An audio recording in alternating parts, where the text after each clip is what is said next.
that's a tough decision, and to be honest with you, I would have to do a great deal of study to give you a definite answer on that. At the moment, I would probably be opposed to it until I had more information, and that's all I can say is I would really have to research it better than I have in front of me right now. Okay, thank you. Mr. Lazorick? Thank you. Well, my understanding is the resort area district is a structure which Snowshoe wants to set up so that it can tax residents in the area. It is going to be run by voting based on the amount of land owned, and since the Snowshoe Corporation still owns most of the land, to my understanding, they would have the lion's share of the votes, but any taxes that they assessed against themselves would be going back into their own pockets, essentially, because the purpose of the resort area district is to pay for infrastructure improvements up there. So it's an inherently undemocratic setup, because the general people who will be paying the taxes don't get to vote. If Snowshoe don't get to vote in proportion to their potential liability in taxes. If Snowshoe wants self-governance, I'm absolutely in favor of that, but there is a lawful and traditional way to do that. They could incorporate as their own community. Then they would have lawful representation by election, the way the town of Marlin does it, the way the county of Pocahontas does it. There wouldn't be any finagling based on who has more votes because they own more property.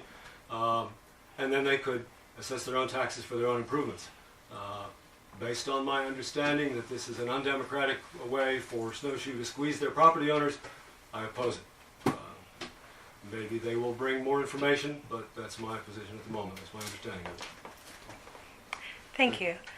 Mr. Walker? Well, I have attended several meetings on the RAD, and the major concern with it was the assessment towards private property and the right to borrow money for the RAD.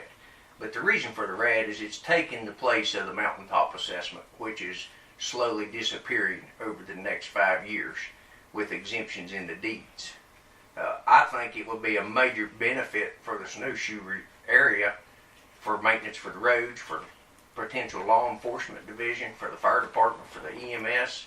I mean, there's a lot of issues that they need resolved, and apparently they're not willing to put the money up themselves. So I think it will be a major benefit. However, there is some issues with the assessments on property that need to work out. The banks had a major problem with that. That's why we had a problem with it the first time.